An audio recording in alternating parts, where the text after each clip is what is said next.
Seri Pelangi di Langit Singosari. Bara di Atas Singgasana. Audiobook, novel silat. Cerita, Esa Mintarja. Bab 57. Sepeninggal Anusapati, maka Ken Dedes pun duduk termenung. Berbagai persoalan lewat di hatinya. Namun akhirnya ia berdesah.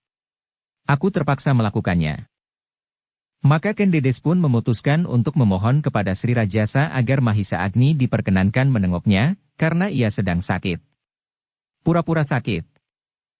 Apa katamu? Bertanya Sri Rajasa kepada seorang emban yang menghadap atas perintah permaisuri. Ampun tuanku, jawab emban itu. Hamba mendapat perintah dari tuanku permaisuri untuk menyampaikan pesan Tuan Puteri, bahwa Tuan Puteri sekarang sedang sakit. Sakit? Bertanya Sri Rajasa dengan heran. Hamba tuanku. Sudah 2 hari Tuan Puteri tidak bangkit dari pembaringan. Sri Rajasa termenung sejenak. Sudah beberapa hari ia tidak datang ke bangsal permaisuri. Memang itu adalah kehilafannya. Ternyata sudah 2 hari Ken Dedes menderita sakit. Biarlah ia mati, terdengar suara di hatinya yang paling dalam. Tanpa disadarinya maka bagi Ken Arok yang bergelar Sri Rajasa itu, Ken Dedes memang sudah tidak ada lagi. Jika masih juga ia kadang-kadang datang ke bangsal permaisuri itu, maka bagi Sri Rajasa, hal itu merupakan kewajiban yang paling menjemukan. Namun tiba-tiba saja terbayang kembali saat-saat ia melihat permaisuri Aku Tunggul Ametung itu di taman yang sedang dibuatnya di padang karautan. Dengan indera halusnya, ia melihat cahaya pada tubuh permaisuri itu. Ia akan melahirkan raja-raja besar di tanah ini, terngiang suara seorang Brahmana. Seakan-akan terbayang dengan jelas penglihatannya pada waktu itu. Seorang perempuan yang cantik tiada taranya dan cahaya memancar dari tubuhnya. Perempuan itu telah membuat gila pada waktu itu, sehingga ia telah membunuh Empu Gandring dan Aku Tunggul Ametung.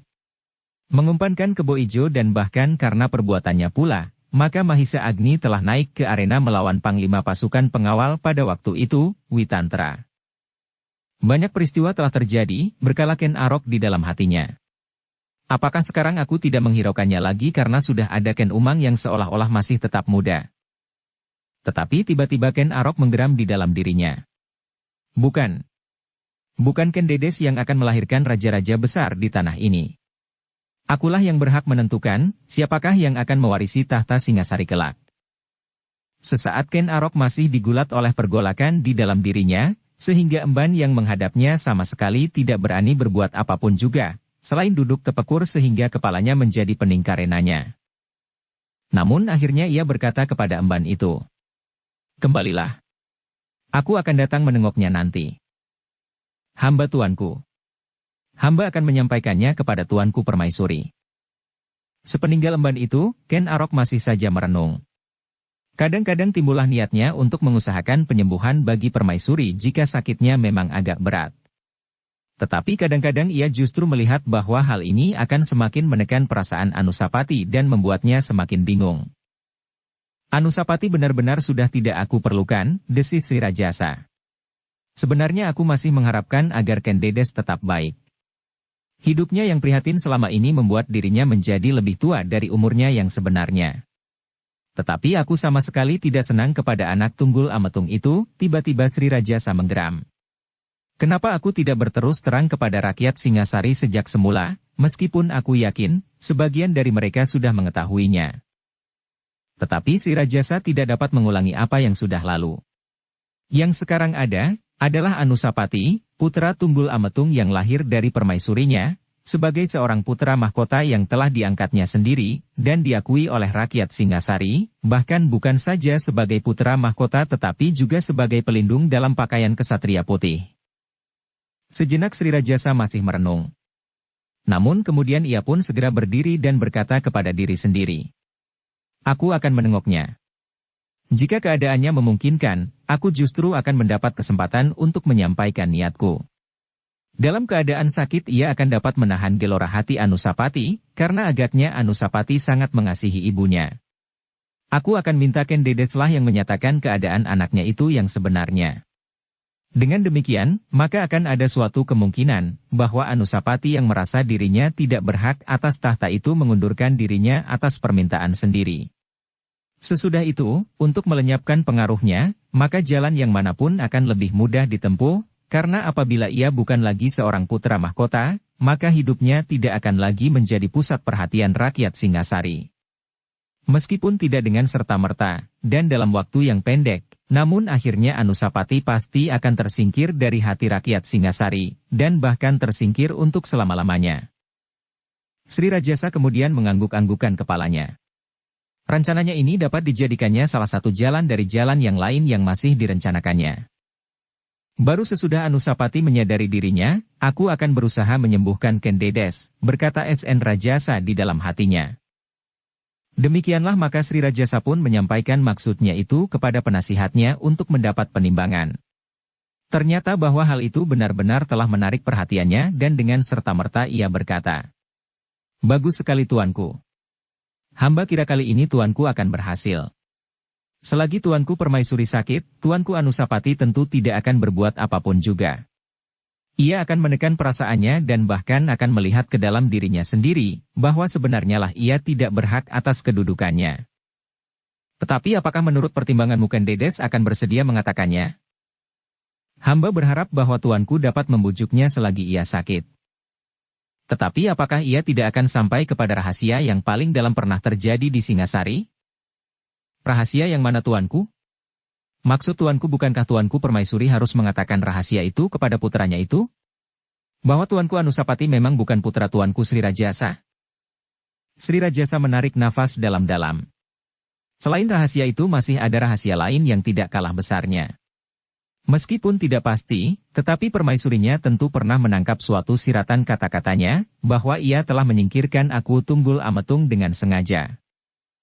Perempuan itu kadang-kadang masih memuji suaminya yang telah mati itu, berkata Ken Arok di dalam hatinya, sehingga karena itu, kadang-kadang ia terdorong untuk mengatakan sesuatu yang dapat memberikan kesan tentang pembunuhan yang pernah dilakukan. Tetapi ia tidak akan mengatakannya, berkata Sri Rajasa di dalam hatinya pula. Ia akan kehilangan aku, dan ia akan kehilangan pegangan hidupnya. Jika Anusapati tahu bahwa aku yang telah membunuh ayahnya, maka hal ini akan menghadapkan Ken Dedes pada persoalan yang paling sulit di dalam hidupnya, ia harus memilih, anaknya atau suaminya. Dan Ken Dedes tentu tidak akan berani kehilangan suaminya yang kini berkuasa di Singasari.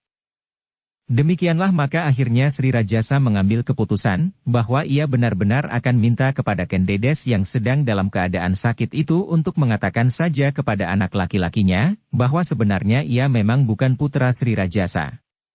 Sri Rajasa pun yakin pula, bahwa Ken Dedes tidak akan berani membuka rahasia yang lebih besar lagi, karena ia justru tidak mau kehilangan salah seorang dari dua orang laki-laki yang sama-sama penting baginya. Suaminya dan anaknya.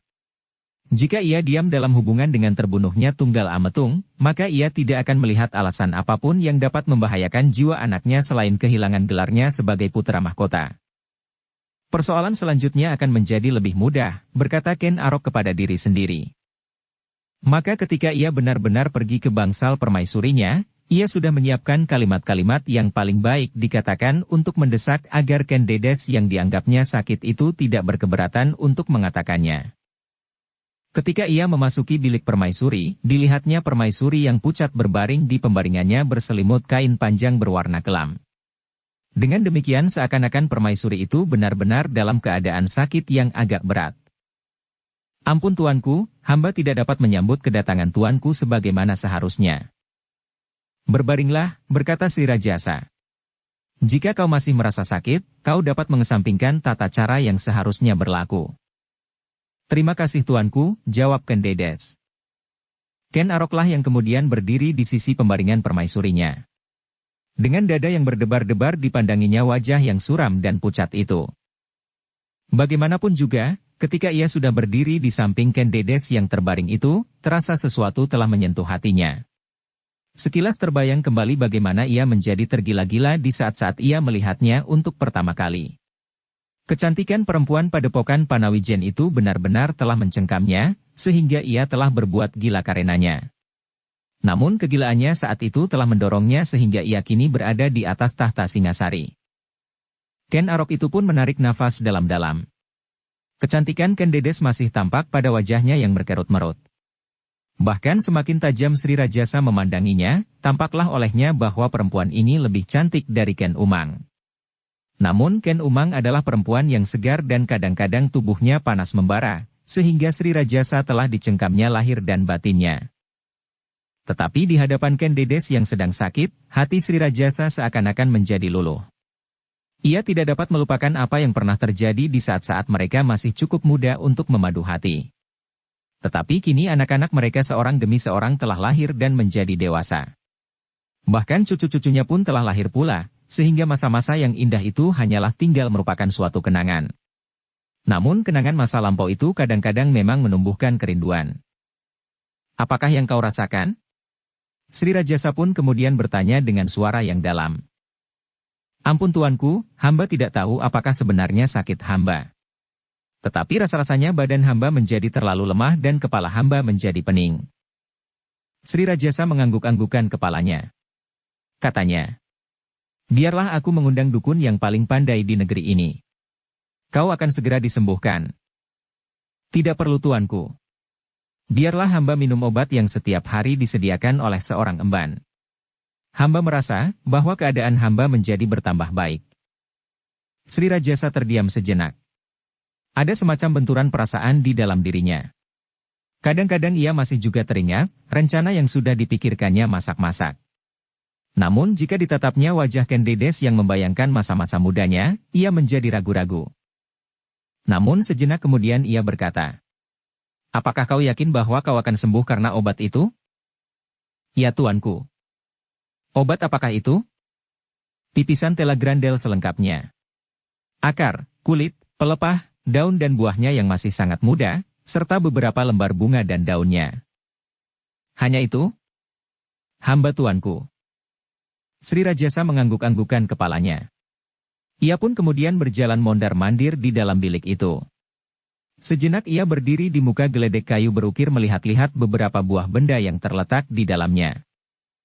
Dalam pada itu, dari beberapa benda itu Sri Rajasa melihat bayangan masa pemerintahan Aku Tunggul Ametung. Di antara beberapa macam benda-benda itu adalah peninggalan Aku Tumapel yang sudah terbunuh. Di antaranya adalah sebuah gading gajah yang panjang berukir dibungai dengan ukiran emas pada pangkal dan ujungnya. Sebuah tempurung tempat minum berukir emas pula dan sebuah selongsong tombak di samping beberapa macam benda-benda yang lain. Ada sesuatu yang aneh melonjak di dalam hatinya. Tiba-tiba saja kebenciannya pada masa lampau itu tumbuh dengan serta-merta, merenggut kerinduannya yang mulai kabur. Ia sama sekali tidak lagi melihat masa lampau yang indah selagi ia masih muda. Perlahan-lahan Sri Rajasa berpaling. Dilihatnya wajah Ken Dedes yang sudah mulai berkerut dilukisi garis-garis umur. Ia memang cantik. Tetapi aku tidak mengambilnya selagi ia masih gadis. Aku mengambilnya setelah ia mengandung. Aku Tunggal Ametunglah yang memiliki kegadisannya. Bukan aku. Dan sekarang daripadanya lahir seorang anak laki-laki yang selalu menimbulkan persoalan bagiku. Tiba-tiba saja Sri Rajasa mengatupkan giginya. Perlahan-lahan ia melangkah mendekati Ken Dedes yang masih berbaring diam. Kini ia mendapat dorongan untuk mengatakan niatnya, agar Ken Dedes mengatakan saja kepada anaknya, siapakah ia sebenarnya, agar Anusapati tidak merasa dirinya terlampau besar dan menganggap bahwa ia menduduki jabatannya dengan sah. Sejenak Sri Rajasa termangu-mangu di tepi pembaringan. Namun hatinya telah pasti bahwa ia harus mengatakannya. Tetapi aku tidak boleh hanyut oleh arus perasaanku, katanya di dalam hati. Karena itulah, maka wajahnya pun menjadi cerah kembali. Bahkan perlahan-lahan ia duduk di pembaringan itu sambil meraba dahi permaisurinya. Kau panas sekali, berkata Sri Rajasa. Ken Dedes mengerutkan keningnya. Tetapi ia menyahut. Ya tuanku. Hamba memang merasa panas sekali. Sri Rajasa menarik nafas dalam-dalam. Kemudian katanya, kau harus beristirahat sebaik-baiknya. Jangan kau hiraukan lagi apapun yang terjadi. Kau harus pula mengosongkan rahasia yang ada di dalam dirimu, agar kau tidak selalu dikejar-kejarnya siang dan malam. Dada Ken Dedes menjadi berdebar-debar. Ia tidak tahu maksud Ken Arok. Justru ketika ia tampaknya dalam keadaan sakit Sri Rajasa minta ia mengosongkan dirinya. Apakah itu berarti bahwa Sri Rajasa menganggap bahwa aku sudah akan mati, Atau justru Sri Rajasa mengharap aku mati, bertanya Ken Dedes kepada diri sendiri. Seseorang yang akan mati memang sebaiknya mengosongkan dirinya sendiri dari segala rahasia dan endapan perasaan, agar terbukalah jalan yang licin di hadapannya apabila ia memang sudah ikhlas. Dalam pada itu sebelum Ken Dedes bertanya, Ken Arok sudah mendahuluinya. Maksudku, kau tidak lagi dibebani oleh berbagai macam perasaan yang dapat mempengaruhi dirimu, mempengaruhi kesehatanmu. Tampaknya kau memang sudah mulai dijamah oleh berbagai macam penyakit. Karena itu, supaya kau tidak terlalu dibebani oleh berbagai macam persoalan, maka kau dapat mengurangi tekanan-tekanan yang menghimpit jantung. Dengan demikian hatimu menjadi agak terbuka, dan badanmu akan menjadi sedikit terlepas dari tekanan itu. Mudahan kau berangsur-angsur menjadi baik. Permaisuri itu menarik nafas dalam-dalam. Hampir saja ia salah sangka. Ternyata bahwa Sri Rajasa tidak mengharap ia segera mati, meskipun ia tidak tahu pasti apa yang terpikir di dalam hatinya. Tuanku, berkata Ken Dedes dengan suara gemetar. Apakah yang dapat hamba lakukan untuk mengurangi beban perasaan hamba? Ken Dedes, berkata Sri Rajasa. Aku tahu bahwa hampir sepanjang hidupmu sebagai permaisuri di Singasari, kau terpaksa menyimpan suatu rahasia untuk melindungi namaku. Aku sangat berterima kasih. Jika rahasia itu adalah rahasia kecil yang harus kau sembunyikan dari tangkapan rakyat Singasari, mungkin kau tidak akan menjadi begitu perasa dan bahkan menjadi sakit-sakitan. Tetapi aku tahu bahwa rahasia ini adalah rahasia anak laki-lakimu. Dan aku tahu bahwa pada suatu saat ia pasti akan bertanya tentang dirinya. Ada lebih dari separuh penghuni istana, terutama yang tua-tua yang sebenarnya mengetahui siapakah Anusapati itu. Aku menjadi kasihan kepadanya, bahwa pada suatu ketika ia mendengarnya justru dari orang lain, sehingga mudah sekali akan timbul salah paham. Dan aku juga kasihan kepadamu, bahwa kau harus menahan hatimu untuk tetap menyimpan rahasia itu. Sri Rajasa berhenti sejenak. Lalu, sekarang Anusapati sudah dewasa. Ia sudah dapat menimbang baik dan buruk. Ia sudah dapat mengetahui mana yang boleh dan yang tidak boleh dikerjakan. Kini dada Ken Dedes yang mulai tenang itu menjadi berdebar-debar kembali. Sejenak ditatapnya wajah Sri Rajasa, namun ia tidak mengucapkan kata-kata. Sri Rajasa yang kemudian berdiri dan berjalan mondar-mandir di ruangan itu berkata, "Apakah kau mengerti maksudku, Ken Dedes?" Dada Ken Dedes menjadi semakin berdebaran. Namun ia mengangguk kecil sambil menjawab, "Hamba mengerti tuanku. Kau jangan salah paham. Aku tidak akan berbuat sesuatu atas dasar pengakuanmu terhadap anakmu. Ia akan tetap aku anggap sebagai anakku sendiri." Dada Ken Dedes terasa menjadi semakin sesak. Dan tiba-tiba ia merasa bahwa tubuhnya benar-benar menjadi panas. "Ken Dedes," berkata Sri Rajasa. "Sudah lama kau menjaga namaku baik-baik. Sudah cukup lama, selagi Anusapati masih belum cukup masak untuk mengetahui dirinya sendiri, sehingga dicemaskan ia akan berbuat sesuatu. Tetapi sekarang aku kira ia akan dapat melihat bahwa yang terjadi itu sudah terjadi. Dan aku berharap bahwa hal itu tidak akan membuatnya berkecil hati, asal kau dapat memberinya hati dan mengatakan bahwa aku Tunggul Ametung adalah seorang yang besar pada masanya ia masih berkuasa." Dada Ken Dedes bagaikan tidak lagi dapat memuat gejolak perasaannya yang melonjak-lonjak. Namun ia masih tetap bertahan dan mencoba untuk tidak menangis karena kata-kata Sri Rajasa itu. Ternyata bahwa Ken Dedes, bukannya seorang perempuan yang bernalar tumpul, ia adalah seorang yang cukup cerdas karena ayahnya pun adalah seorang yang memiliki kelebihan dari sesamanya. Karena itu, meskipun tidak begitu jelas, tetapi ia dapat meraba, apakah sebabnya maka Sri Rajasa menganjurkannya untuk membuka rahasia itu. Karena itu, karena luapan perasaan, tiba-tiba hampir di luar sadarnya Ken Dedes bertanya, "Sampai di manakah hamba dapat mengatakan rahasia tentang diri anakku itu, tuanku? Apakah pengetahuanku tentang rahasia itu harus aku katakan tanpa batas?" Pertanyaan itu tiba-tiba telah mengguncang hati Sri Rajasa. Ia sadar bahwa Ken Dedes pasti sudah mengetahui apa yang sebenarnya telah terjadi. Mungkin dengan tidak langsung lidahnya sendiri pernah mengatakan bahwa ia telah berbuat sesuatu untuk mencapai kedudukannya sekarang. Mungkin karena ia menganggap bahwa Ken Dedes sepenuhnya telah menggantungkan dirinya, hidup dan matinya, kepadanya, maka ia dapat berbuat dan berkata apa saja tanpa mencemaskan bahwa Ken Dedes akan berbuat sesuatu. Namun kini ternyata Ken Dedes bertanya kepadanya apakah rahasia itu seluruhnya dapat dikatakan kepada anaknya. Sri Rajasa yang kemudian berdiri tegak dengan tatapan mata yang tegang itu mencoba menahan gejolak hatinya yang meronta-ronta. Sri Rajasa tidak menyangka bahwa pada suatu saat ia dihadapan pada pertanyaan serupa itu, yang tumbuh karena kehendaknya sendiri agar Ken Dedes tidak lagi menyimpan rahasia tentang anaknya. Tetapi sampai di mana batas dari rahasia yang dapat dikatakan kepada Anusapati itu? Pertanyaan itu justru kini melengking-lengking di hatinya. Ketika tampak wajah Ken Dedes yang pucat dan berkerut-merut itu, tiba-tiba saja segala macam perasaan dan tanggung jawabnya sebagai seorang suami seolah-olah telah lenyap. Ken Dedes kini sudah bukan Ken Dedes yang muda dan cantik itu lagi. Ken Dedes janda Tunggul Ametung itu adalah seorang perempuan yang menjadi semakin tua. Apalagi gunanya aku menyelamatkan orang ini, berkata Sri Rajasa di dalam hatinya. Dengan demikian maka segala hasrat yang mulai merayapi hatinya untuk mengusahakan penyembuhan bagi Ken Dedes itu seakan-akan telah lenyap sama sekali.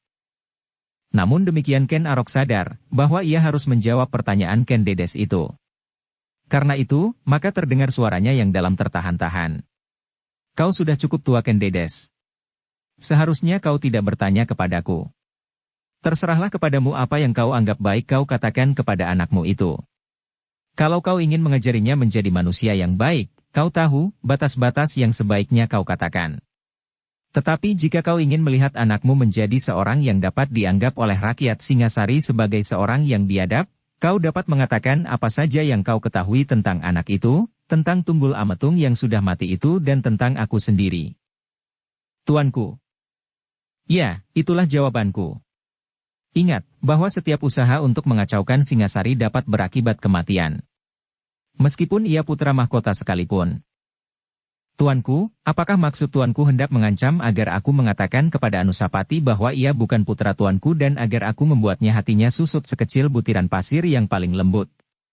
Kemudian dengan demikian kita semuanya berharap agar ia merasa terlampau besar untuk menjadi seorang putra mahkota sehingga Anusapati kemudian lari dari kedudukannya atas kehendak sendiri? Dengan demikian maka terbukalah kesempatan bagi Tuan untuk menunjuk seorang penggantinya. Cukup, cukup. Sri Rajasa hampir berteriak. Namun Ken Dedes sama sekali tidak menghiraukannya. Bahkan tiba-tiba ia bangkit dari pembaringannya dan berkata lantang. Tuanku, aku tidak rela jika kedudukan ini jatuh ke tangan orang lain yang bukan keturunan Ken Dedes. Jika Tuan tidak senang kepada Anusapati, karena Anusapati bukan putra tuanku, aku akan mengatakannya kepadanya. Tetapi tahta Singasari tidak boleh lepas dari keturunan Ken Dedes. Apalagi hamba juga mempunyai anak laki-laki yang lahir dari tuanku. Tubuh Sri Rajasa tiba-tiba menjadi gemetar. Ia belum pernah melihat Ken Dedes berani menentang kehendaknya. Apalagi membantah kehendaknya. Namun tiba-tiba ia melihat wajah Ken Dedes yang pucat itu menjadi merah padam. Tetapi Sri Rajasa tidak mau surut selangkah. Ia pun kemudian berkata, apa hakmu mengatur tahta Singasari? Kau sangka warisan yang kau dapat dari Tunggul Ametung itu cukup berharga dibandingkan dengan kebesaran Singasari sekarang? Aku tahu bahwa Tunggul Ametung pernah menyerahkan semua haknya kepadamu. Tetapi Tunggul Ametung adalah aku dari Tumapel yang kecil. Sedang kini aku adalah Maharaja dari Singasari yang besar dan perkasa. Tidak seorang pun yang dapat memerintah aku. Tidak seorang pun yang dapat menahan kehendakku. Ternyata kata-kata itu telah memanaskan hati Ken Dedes. Ken Dedes yang pendiam dan penurut itu tiba-tiba saja telah menunjukkan sikap yang sama sekali berbeda. Tiba-tiba saja ia berdiri dan berkata, Tuanku. Jika tuanku memang berkuasa dan tidak seorang pun dapat menahan kehendak dan keinginan tuanku, kenapa tuanku tidak bertindak sendiri? Kenapa tuanku harus mempergunakan jalan yang panjang untuk mengusir Anusapati? Sebaiknya tuanku bertindak tegas terhadap anak itu. Tuanku tidak usah memakai cara seperti yang tuanku tempuh untuk merebut kedudukan Tunggul Ametung dan mengawini jandanya. Aku tidak menyesal karena waktu itu, aku yang merasa hidupku kering, menemukan cinta pada tatapan mata tuan. Aku pun tidak menyesal ketika aku mengetahui cara yang Tuan tempuh. Tetapi sekarang tuanku tidak usah memakai cara yang berselubung dan mengorbankan orang lain untuk kepentingan Tuan. Tuan dapat menentukan keinginan Tuan karena Tuan adalah seorang maharaja. Tuan pun tidak pernah mempergunakan cara yang terselubung untuk menghancurkan Kediri dan tuanku berhasil. Cukup, cukup. Belum tuanku. Hamba masih ingin mengatakan bahwa sebaiknya tuanku bertindak sendiri. Apakah tuanku ingin anak itu pergi dari Singasari atau tuanku ingin membunuhnya sama sekali? Kau sudah gila. Kau sudah gila. Sri Rajasa menggeram. Wajahnya menjadi merah padam karena kemarahan yang meluap-luap. Hampir saja ia kehilangan pengamatan diri dan bertindak kasar terhadap permaisurinya yang dianggapnya sedang sakit itu. Tetapi niatnya segera luluh ketika tiba-tiba saja ia melihat sesuatu yang sudah lama sekali tidak dilihatnya. Ketika Ken Dedes menggeretakkan giginya karena marah, tiba-tiba Ken Arok melihat cahaya yang dahulu pernah dilihatnya.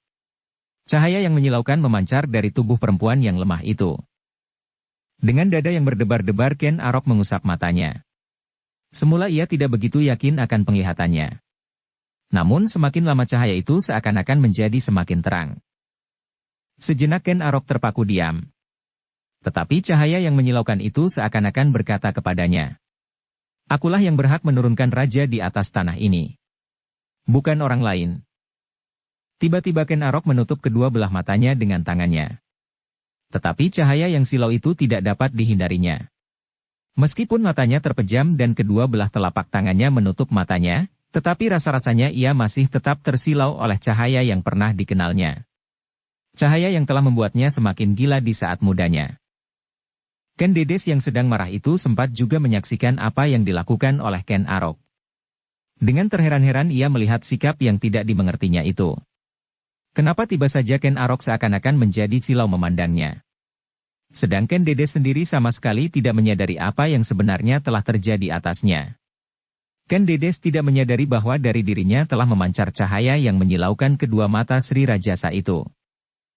Apalagi ketika kemudian Ken Arok itu berkata dengan suara yang terputus-putus sambil memalingkan kepalanya. Baiklah Ken Dedes. Aku akan memperhatikan pendapatmu. Aku akan mempertimbangkannya. Ken Dedes yang menjadi semakin heran itu pun kemudian menjadi cair. Kemarahannya perlahan-lahan menjadi pudar. Terkenang olehnya apa yang pernah terjadi atas aku Tunggul Ametung. Di dalam suatu keadaan yang serupa, selagi aku Tunggul Ametung marah kepadanya, tiba-tiba saja aku yang berkuasa pada waktu itu pun menjadi seakan-akan silau memandangnya. Aku tidak mengerti, apakah sebenarnya yang telah terjadi atasku di dalam keadaan ini, berkata Ken Dedes di dalam hatinya. Dalam pada itu Sri Rajasa pun berkata pula. Sudahlah Ken Dedes. Aku tidak akan mempersoalkannya lagi. Semua yang kau katakan akan aku pertimbangkan. Hamba tidak mengerti tuanku, berkata Ken Dedes kemudian. Suaranya sudah jauh berbeda dengan nada suaranya ketika ia menjadi sangat marah. Perlahan-lahan Ken Arok pun berpaling pula. Ketika ia memandang permaisuri itu, sinar yang silau itu sudah tidak dilihatnya lagi. Sejenak kemudian sadarlah Ken Arok bahwa cahaya itu adalah cahaya yang tidak kasat mata wadaknya. Tetapi sinar itu langsung menembus dinding hatinya dan menyilaukan mata batinnya. Karena itu, maka ia pun harus mengakui bahwa yang dihadapinya kini adalah masih Ken Dedes yang dahulu, Ken Dedes yang pernah disebut oleh seorang Brahmana, bahwa ia akan melahirkan raja-raja yang akan berkuasa di atas tanah ini. Sejenak kemudian, Ken Arok yang bergelar Sri Rajasa itu pun telah berhasil menguasai dirinya kembali. Karena itu maka ia pun segera melangkah maju dan berkata, Ken Dedes jangan kau biarkan hatimu terbakar. Aku minta maaf, barangkali kata-kataku terdorong oleh gejolak perasaan yang tidak terkendali. Ampun tuanku. Hamba tidak menganggap demikian, hamba pun mohon maaf, bahwa hamba sudah bertindak di luar keharusan hamba sebagai seorang istri dan seorang permaisuri. Berbaringlah. Bukankah kau sedang sakit? Ken Dedes menarik nafas dalam-dalam. Ia pun kemudian duduk kembali di pembaringannya. Katanya, ya tuanku. Hamba memang sedang sakit. Dan itulah sebabnya kadang-kadang hamba kehilangan pengamatan diri karena badan hamba terlampau panas. Berbaringlah. Hamba tuanku. Berbaringlah. Kau perlu beristirahat. Ken Dedes termangu-mangu sejenak. Namun kemudian ia pun membaringkan dirinya di atas pembaringannya. Kemudian ditariknya selimutnya yang berwarna kelam. Dan sesaat kemudian, Ken Dedes telah kembali ke dalam keadaannya, seakan-akan seseorang yang benar-benar sakit. Ken Dedes, berkata Sri Rajasa kemudian. Kau jangan gelisah. Dan berbuatlah apa yang akan kau lakukan. Terima kasih tuanku. Dalam keadaan hamba ini, perkenankanlah hamba memohon kepada tuanku. Sri Rajasa menjadi berdebar-debar. Sejenak ia termangu-mangu. Jika permohonan itu langsung menyangkut kedudukan Anusapati, maka hal itu akan sangat membingungkannya. Meskipun ia sadar bahwa Ken Dedes adalah seseorang yang memang ditakdirkan untuk melahirkan keturunan raja-raja, tetapi kenapa harus Anusapati, putraku Tunggul Ametung? Bukan keturunan si Raja Sabatara Sang Amurwa Bumi? Dalam keraguan-raguan itu, terdengar Ken Dedes berkata, Ampun tuanku. Hamba tidak akan memohon sesuatu di luar kemauan tuanku. Hamba hanya memohon agar kakak hamba, Mahisa Agni diperkenankan menengok hamba di dalam keadaan ini. Oh, Sri Rajasa menarik nafas dalam-dalam. Sambil menganggukkan kepalanya ia berkata, Baiklah. Baiklah, jika itu yang kau kehendaki. Aku akan memerintahkan seorang utusan pergi ke Kediri untuk memanggil Mahisa Agni dan mengatakan kepadanya bahwa kau sedang sakit dan menunggu kedatangannya, agar ia benar-benar segera datang kemari. Ken Dedes masih juga terheran-heran melihat sikap Sri Rajasa. Tetapi kemudian ia mencoba untuk menyingkirkan teka-teki itu.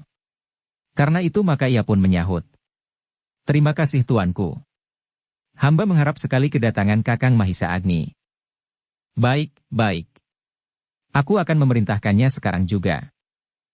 Sebelum Ken Dedes menjawab, maka Sri Rajasa itu pun dengan tergesa-gesa meninggalkan bilik itu, sehingga Ken Dedes menjadi semakin heran karenanya. Apakah yang sudah terjadi atas Sri Rajasa itu, dan apakah hal itu menguntungkannya atau justru sebaliknya? Sri Rajasa seakan-akan dalam ketidaksadaran, berkata Ken Dedes di dalam hatinya. Jika ia kemudian menyadari apakah yang dilakukannya, apakah ia akan kembali menjadi marah dan bertindak kasar terhadap Anusapati? Tetapi Ken Dedes mencoba untuk tidak mencemaskan anaknya. Ia tahu bahwa anaknya mempunyai kemampuan membela dirinya. Di dalam keadaan yang terpaksa ia tentu tidak akan menyerahkan nyawanya begitu saja. Mudah-mudahan ia dapat menjaga dirinya sendiri sampai Kakang Mahisa Agni datang, desis permaisuri itu. Dalam pada itu, ketika Ken Arok sampai di luar pintu bangsal permaisuri dan disambut oleh pengawalnya, seakan-akan ia merasa terlempar dari sebuah mimpi yang dahsyat. Sejenak ia berdiri termangu-mangu, dan bahkan sekali-sekali berpaling. Dilihatnya pintu bangsal itu masih tetap seperti semula. Namun agaknya di dalam bangsal itu terdapat sesuatu yang sudah tidak dikenalnya. Namun tiba-tiba saja hadir di saat-saat yang menentukan. Apakah yang mempengaruhi keadaan ini, dan apakah Ken Dedes menyadari keadaan dirinya, bertanya Sri Rajasa kepada diri sendiri. Namun Sri Rajasa tidak menemukan jawabnya. Sekali-sekali timbullah niatnya untuk meyakinkan sekali lagi. Apakah dalam keadaan marah cahaya itu menampakkan dirinya atau dalam keadaan yang gawat bagi Ken Dedes atau dalam keadaan yang mana yang dapat mempengaruhi sehingga cahaya itu timbul? Tetapi niat itu diurungkannya. Dengan tergesa-gesa Ken Arok yang bergelar Sri Rajasa itu pun kemudian meninggalkan tangga bangsal permaisuri itu. Beberapa orang emban yang melihatnya menjadi terheran-heran. Mereka tidak mengerti sikap Sri Rajasa yang aneh.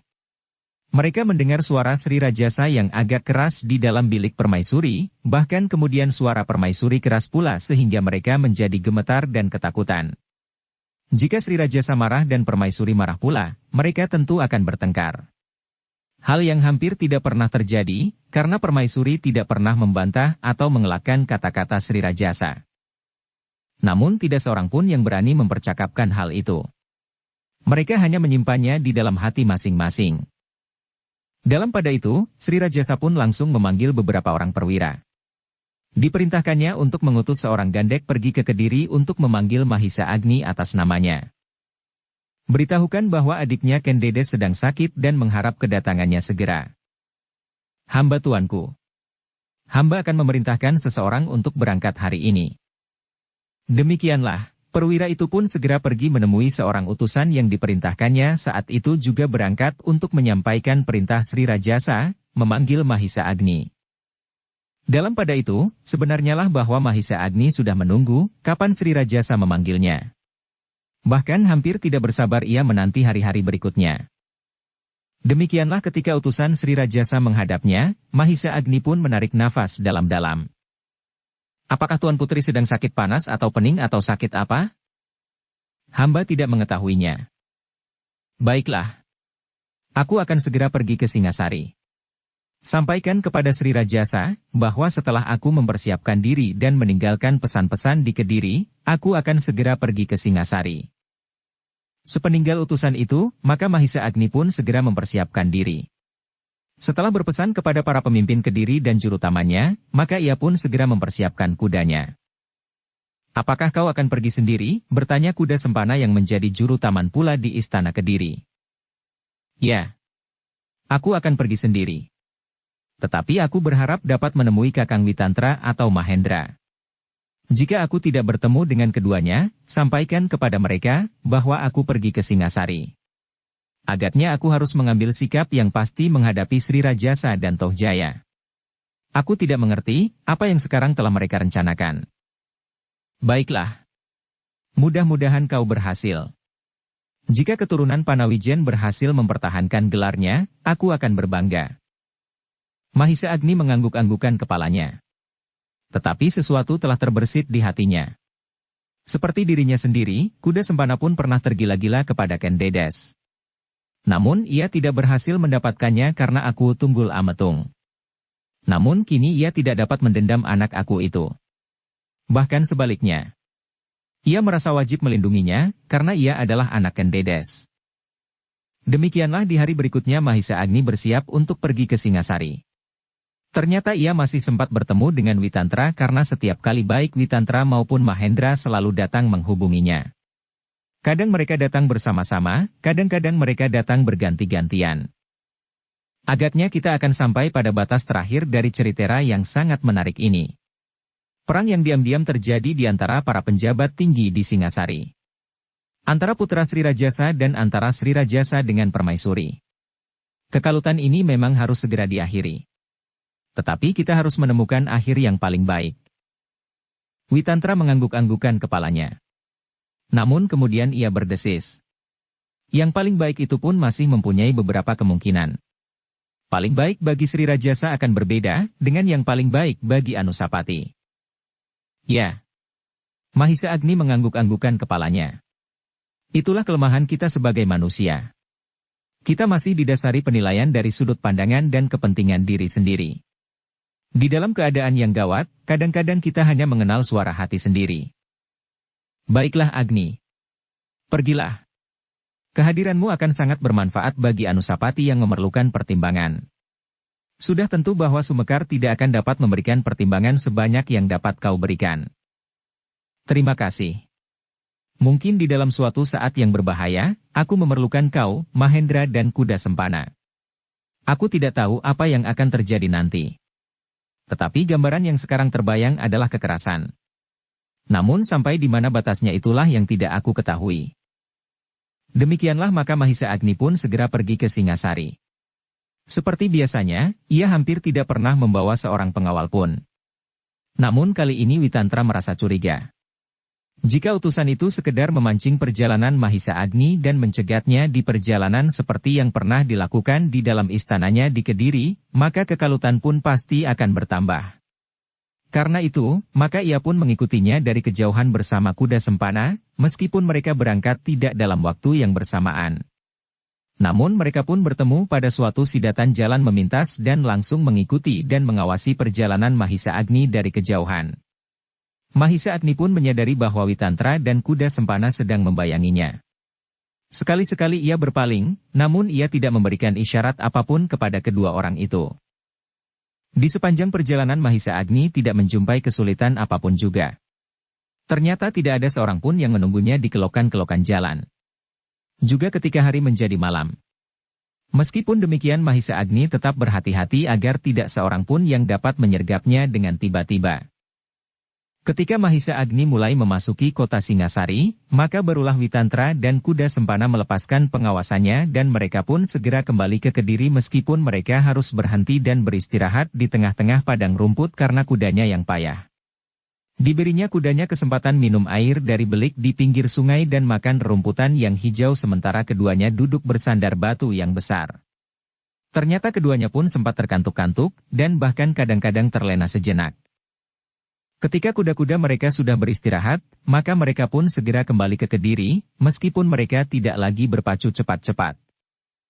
Ketika mereka sampai ke Kediri, maka kuda Sempana pun harus membuat ceritera kepada kawan-kawannya, kemana selama ini ia pergi, karena ketika ia berangkat, ia hanya minta izin sejenak. Tetapi ternyata ia pergi selama 2 hari. Jika hal ini didengar oleh Tuan Mahisa Agni, maka kau akan dimarahinya, berkata pemimpin juru taman. Bahkan mungkin kau akan dipecat. Aku minta maaf. Aku tidak akan mengulanginya lagi. Adalah suatu halangan yang tidak dapat aku atasi, bahwa aku kali ini tidak menepati janjiku untuk kembali di siang hari. Kau dapat mengarang 1000 alasan. Tetapi yang penting kau tidak akan mengulangi kesalahan ini. Iya. Aku tidak akan mengulanginya. Namun demikian kuda Sempana mengumpat di dalam hatinya karena pemimpin juru taman itu memarahinya. Dalam pada itu, Mahisa Agni pun telah berada di dalam lingkungan istana Singasari. Tetapi ia tidak langsung menemui Ken Dedes. Lebih dahulu, ia harus menghadap Sri Rajasa Batara Sang Amurwa Bumi untuk melaporkan kehadirannya. Adikmu itu sedang sakit, berkata Sri Rajasa kepada Mahisa Agni. Ia mohon kepadaku, agar kau menemuinya. Apakah sakit Tuan Putri cukup parah tuanku? Aku tidak tahu. Tetapi ia sudah mencoba mengobati dirinya sendiri dengan dedaunan yang dibuat oleh emban.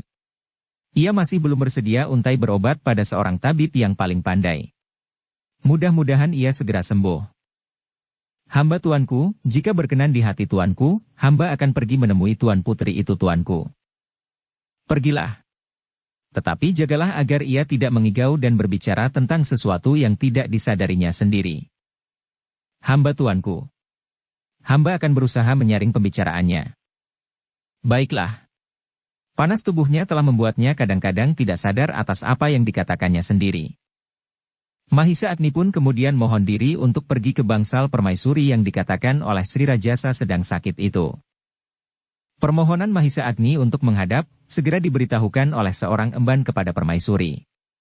Karena permaisuri ternyata tidak berkeberatan meskipun sedang sakit, maka Mahisa Agni pun segera menghadap pula.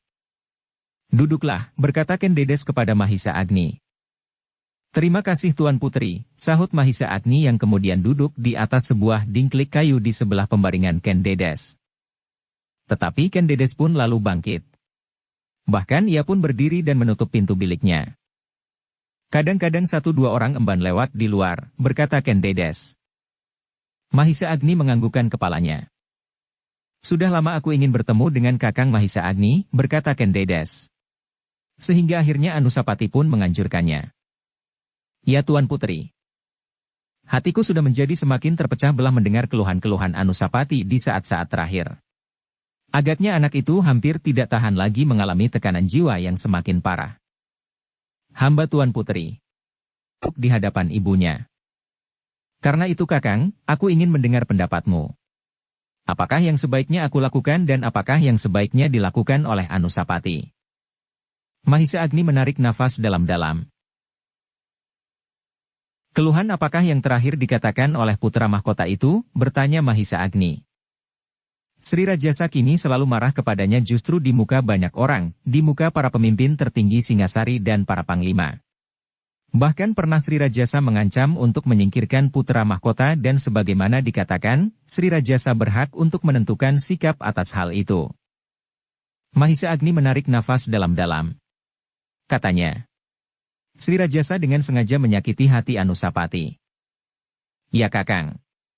Dan yang terakhir ketika Sri Rajasa datang menengok aku karena aku mengatakan bahwa aku memang sakit, menasihatkan agar aku tidak dibebani oleh rahasia yang mungkin dapat memperberat sakitku. Maksudnya, Sri Rajasa menasihatkan agar aku mengatakan saja kepada Anusapati, bahwa sebenarnya ia bukan putra Sri Rajasa. Mahisa Agni terkejut. Kenapa begitu? Dan mengatakan bahwa si Rajasa pula lah yang membunuh aku Tunggul Ametung? Ken Dedeslah yang kemudian terkejut mendengar kata-kata Mahisa Agni itu. Dengan wajah yang tegang ia bertanya. Kau mengetahuinya? Mahisa Agni memandang wajah Ken Dedes yang suram betapapun tegangnya. Tetapi ia menjadi ragu-ragu dan bahkan menyesal bahwa tiba-tiba saja ia mengatakan hal itu di luar sadarnya. Kakang Mahisa Agni, kau mengetahui bahwa yang membunuh aku Tunggul Ametung itu adalah Sri Rajasa sendiri? Mahisa Agni akhirnya menganggukkan kepalanya. Katanya, kita sudah sama-sama tahu. Langsung tidak langsung kita pernah memperkatakan hal itu. Ken Dedes menarik nafas dalam-dalam. Jika demikian, apakah maksud Sri Rajasa sebenarnya? Apakah Sri Rajasa ingin mempercepat penyelesaian? Tidak Kakang. Menurut tangkapanku, Sri Rajasa tidak menghendaki aku mengatakan hal itu. Bahkan Sri Rajasa mengatakan kemungkinan yang paling buruk jika Anusapati mengetahui hal itu, karena pada dasarnya ada semacam perasaan benci yang disembunyikan di dalam hati Anusapati. Mahisa Agni menarik nafas dalam-dalam. Semakin dalam. Tuan Putri, berkata Mahisa Agni kemudian. Jika demikian kita dapat menduga maksudnya. Anusapati pasti akan merasa tidak berhak atas tahta Singasari dan dengan sendirinya mengundurkan diri. Tetapi Kakang Mahisa Agni, jika aku mengatakan hal itu kepada Anusapati, maka aku pun akan mengatakan bahwa sebenarnya akulah yang berhak atas tahta, meskipun semula adalah tahta Tumapel. Sri Rajasa dapat mencapai puncak kekuasaannya sekarang karena beralaskan kekuatan Tumapel. Tanpa Tumapel yang kecil itu, Singasari tidak akan berdiri. Bukankah istana ini juga istana Tumapel meskipun diperluas dan diperbaiki? Mahisa Agni mengangguk-anggukan kepalanya. Katanya kemudian. Tetapi aku kira lebih baik tidak Tuan Putri. Jangan dikatakan lebih dahulu kepada putra mahkota sebelum putra mahkota mempersiapkan dirinya menghadapi segala kemungkinan. Maksud Kakang? Jangan berbuat tanggung-tanggung Tuan Putri. Anusapati pun jangan menyeberang sampai di tengah. Jika ia benar-benar ingin menyeberang, ia harus sampai ke tepi. Jika tidak, jangan menyentuh air sama sekali. Ken Dedes memandang Mahisa Agni dengan sorot mata yang aneh. Namun ia masih tetap berdiam diri. Meskipun demikian, di dalam dadanya sedang mengamuk badai yang maha dahsyat, yang mengguncang-guncang perasaannya. Untuk sejenak Mahisa Agni pun hanya berdiam diri sambil merenung. Memang jalan yang terbentang di hadapan putra mahkota adalah jalan yang terjal dan berbatu padas. Tetapi sebaiknya Anusapati tidak berhenti di tengah-engah. Namun tiba-tiba Ken Dedes bertanya. Kakang Mahisa Agni, apakah menurut pendapatmu sekarang Anusapati masih belum siap menghadapi kemungkinan yang paling sulit bagi dirinya? Pertanyaan itu telah mendebarkan dada Mahisa Agni. Dan tiba-tiba saja pertanyaan itu telah bergejolak semakin dahsyat di dalam dadanya. Terbayang olehnya sebuah trisula kecil yang pernah diberikannya kepada Anusapati sebagai alat untuk mempertahankan dirinya dalam keadaan yang paling sulit. Dan trisula itu sama sekali tidak dipersiapkannya untuk melawan siapapun, selain untuk melawan manusia yang memiliki kemampuan yang ajaib sejak ia berkeliaran di padang karautan. Tanpa guru dan tanpa mempelajari dengan cara yang teratur serta susunan yang mapan, hantu padang karautan itu memiliki kemampuan jasmaniah dan daya tempur yang luar biasa. Tetapi di hadapan trisula kecil itu, hantu karautan sama sekali tidak berdaya. Trisula itu telah menyilaukannya sehingga tidak mungkin baginya untuk melawan. Mahisa Agni menarik nafas ketika sekali lagi Ken Dedes bertanya. Apakah Anusapati sekarang masih belum siap? Mahisa Agni mengangguk-anggukan kepalanya. Katanya, hamba masih harus menemuinya dan mengetahui tentang dirinya sepenuhnya. Tetapi jika hal ini benar-benar telah dimulai, maka tuanku akan dapat membayangkan akhir dari kelanjutan yang akan terjadi. Adalah sulit sekali untuk menekan gejolak perasaan seorang anak muda seumur Anusapati. Tentu juga sulit sekali menahan gejolak perasaan Tohjaya dan bahkan menilik tabiatnya. Sri Rajasa pun tidak akan mampu berbuat lain daripada berpihak kepada Tohjaya. Ken Dedes menarik nafas dalam-dalam. Terngiang kata-kata Ken Arok bahwa jika ia mengatakan semua rahasia yang diketahuinya kepada Anusapati, maka mungkin sekali terjadi bahwa Anusapati akan berbuat sesuatu yang dapat dianggap biadab oleh rakyat Singasari, dan Sri Rajasa pun berkata bahwa siapa saja yang berani mengacaukan Singasari akan berakibat kematian, meskipun putra mahkota. Sebenarnya semua itu sudah jelas baginya. Dan ia kini harus memilih.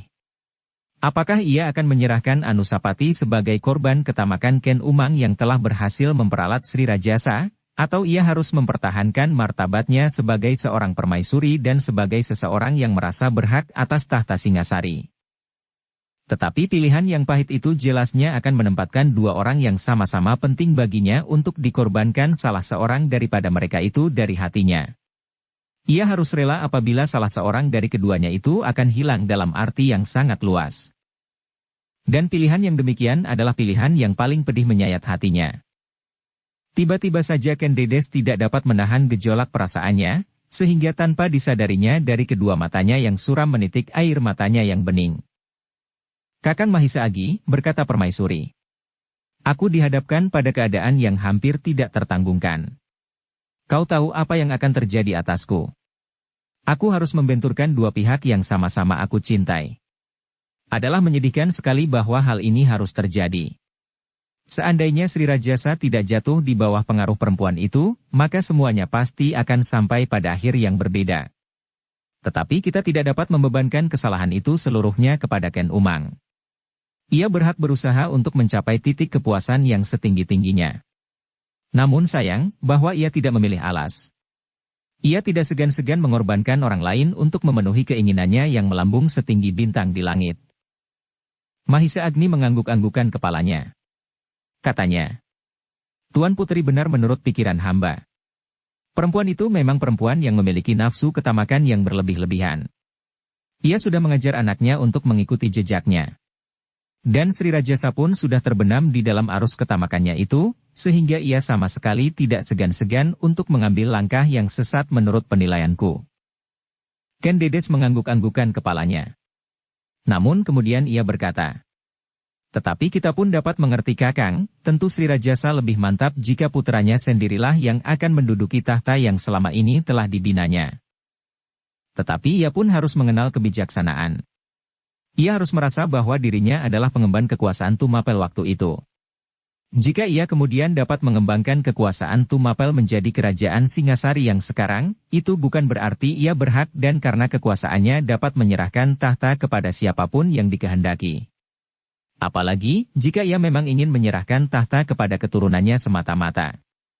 Kenapa ia tidak membicarakan anak-anaknya yang lahir justru dari permaisurinya? Itulah yang aku prihatinkan Kakang." "Tuan Putri," berkata Mahisa Agni kemudian, "memang mungkin harus jatuh korban. Tetapi semakin kecil korban yang jatuh pasti akan lebih baik. Aku memang dapat mengambil jalan lain, karena aku merasa mampu untuk mengguncang kerajaan ini dari luar dinding istana. Aku mempunyai kekuatan untuk menumbangkan kekuasaan Sri Rajasa dengan kekerasan." Ken Dedes mengerutkan keningnya mendengar kata-kata Mahisa Agni. Sehingga dengan serta-merta Mahisa Agni meneruskannya. "Tetapi aku tidak akan melakukannya." Ken Dedes tidak segera menyahut, sedang Mahisa Agni menjadi termangu-mangu. Bagaimanapun juga Sri Rajasa adalah suami Ken Dedes. Mereka telah mendapatkan beberapa orang anak laki-laki dan perempuan. Mereka pun tentu tidak akan dapat melupakan masa-masa mereka memasuki hari perkawinan yang dimulai dengan saat-saat yang berbahagia. Tetapi kehadiran Ken Umang ternyata semakin lama semakin menjauhkan Sri Rajasa dari Ken Dedes. Sebenarnya lah bahwa dada permaisuri itu memang sedang bergejolak. Air matanya pun menjadi semakin deras mengalir dari pelupuknya. "Kenapa aku harus mengalami hal serupa ini di hari-hari tuaku?" keluh Ken Dedes. "Agaknya aku banyak berbuat dosa di masa mudaku." "Tidak Tuan Putri," berkata Mahisa Agni. "Belum tentu hal ini terjadi karena kesalahan Tuan Putri. Jadi siapakah yang bersalah? Mungkin tidak ada yang bersalah.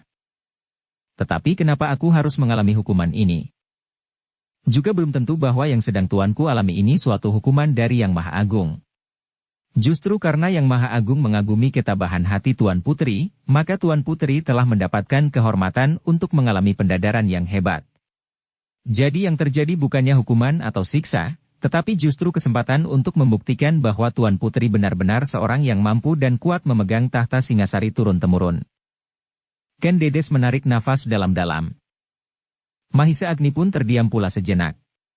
Ia mencoba untuk mendalami perasaan permaisuri itu sepenuhnya dan mencari celah-celah yang dapat ditempuhnya untuk menyelesaikan persoalan putra mahkota. Tetapi agaknya semua jalan sudah tertutup. Yang ada tinggallah dua pilihan. Putra Mahkota atau Sri Rajasa. Bersambung ke bab 58. Dukung kami dengan subscribe, follow, like, komen dan share. Terima kasih.